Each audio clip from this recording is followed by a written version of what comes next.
O'Shaquie Foster versus Eduardo Rocky Hernandez, 12 rounds in the 130-pound division.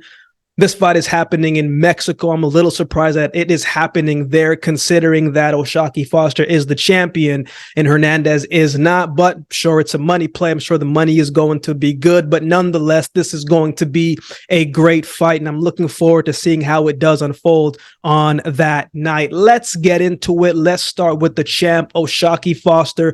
20 wins, 2 losses, 11 wins by way of knockout. O'Shaquie Foster has came a long way since his losses from 2015 to Samuel Taya, in 2016 to Rolando Chenea. He's bounced back since those losses and won every single fight and improved and has been looking really, really, really good in his most recent fights. This is his first title defense since he won the title last year when he beat Rey Vargas. And he's defending it against a guy who's got power, who's aggressive, gonna bring constant pressure.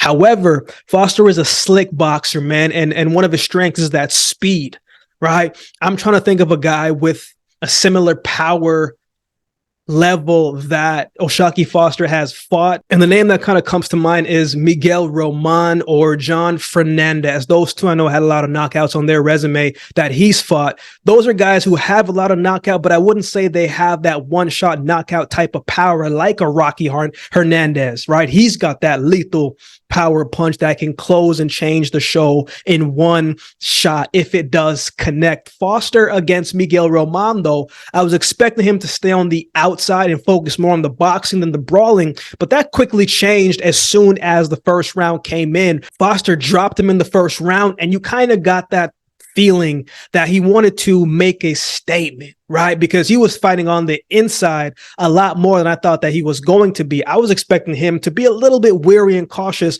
of the power that Roman has, but it just seemed like Foster was just like, look, man, I felt the power. Now you're going to feel mine. And that's exactly what happened in that fight, mixed with some other stuff, right? He looked very sharp in that fight. You know, Foster's counter-punching ability is spot on every single time. He's accurate. He's very sharp right now inside the ring.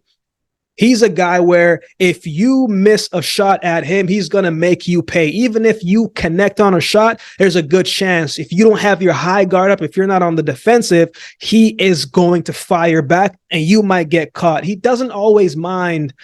He's a guy that will take a shot if he can land a better shot. When he fought Roman as well, too, his defense was very solid that night. He just found his rhythm and kept the momentum. He caught Roman in the 8th round with a shot that dropped him as soon as it connected, man. Another beautiful sequence. It was a beautiful timed shot. And when it connected, you saw that he may only have 11 knockouts on his resume, but maybe that power is a little bit more to him. Maybe he's got a little bit more pop to him when he does decide and commit to be the aggressor.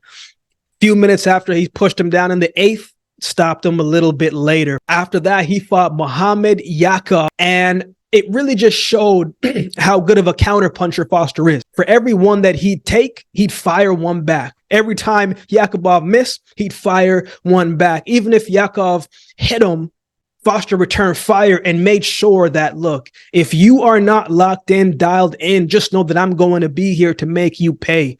Right. And I think Foster has a good chin as well, because he got caught with some shots in that fight that maybe would have dropped a lesser opponent, right? But he was able to bounce back even after getting hit.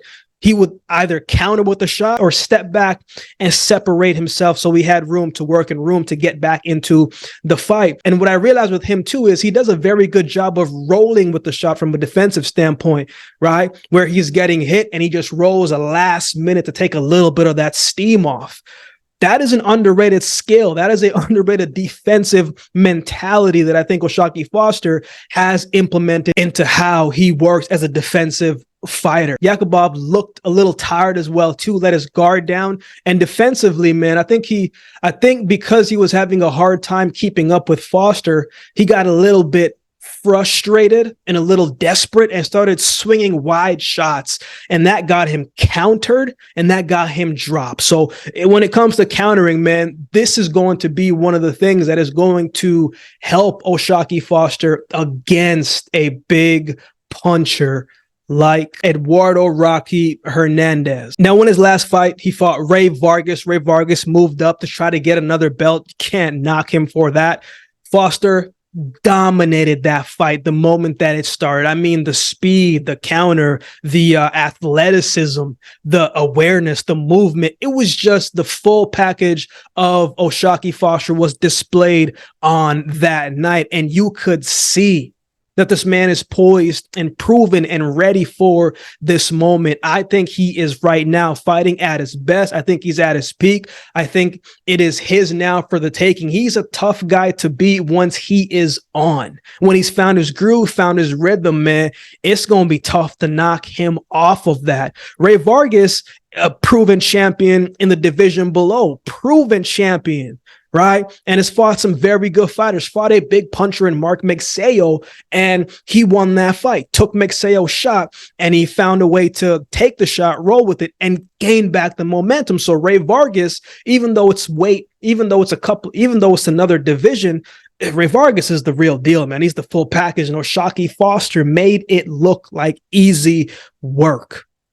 So he is definitely going to be looking to try to do the same thing that he did to Rey Vargas to Eduardo Hernandez. However, he has to be careful because Vargas is not as big as a puncher as Rocky Hernandez is. So he's got to be wary of a couple things, and that power in that hand is definitely one of them. Let's talk about him. Let's talk about his opponent, Eduardo Rocky Hernandez. 34 wins, 1 loss, and 31 wins by way of knockout on his rise up. I mean, this cat was knocking cats out. First round, second round, third round, first round, second round, left hand, right hand, body shot. It was knocking cats out. That's just what he did. However, in 2019, he stepped into the ring to fight Roger Gutierrez, and it was probably expected to look as how Rocky Hernandez's fight has been looking before. It's competitive for maybe a couple rounds, but then he always found a way to get the edge, always found a way to allow that power to be present and touch his opponent, and his opponent is on wobbly legs, and he just closes out the show. We thought that was going to be the exact same thing because we've seen this story before. But as soon as the fight started, we quickly saw that that was not the case in the night. In the first round, he started well with this pressure and landing punches. And I think Gutierrez's lip, if I remember correctly, it was bloody, man. Like it was on the way to being curtains for him and maybe another round. Probably had him right where he wanted him to be, except the fact that throughout that same round, he was getting clipped with that right hand and counter punches. And he got clipped with a shot that I think surprised him, but caught him in the right spot. And he got dropped, and he was never able to really get his legs back under him. That equilibrium was knocked out of whack, man. Rocky tried to get up, and the body just wasn't able. The mind wanted to, the heart was willing to, the spirit inside, the fighter inside wanted it to, but the body was not responding how he wanted to, and it was over with. The man lost the fight. He got shocked. Like, I didn't expect that to happen, but it happened. And I think it's one of those things when you are knocking cats out and you're winning fights, you kind of overlook your opponent a little bit, especially if you don't believe that they can hurt you. And Hernandez wasn't respecting his opponent. He was just walking forward and taking his shot.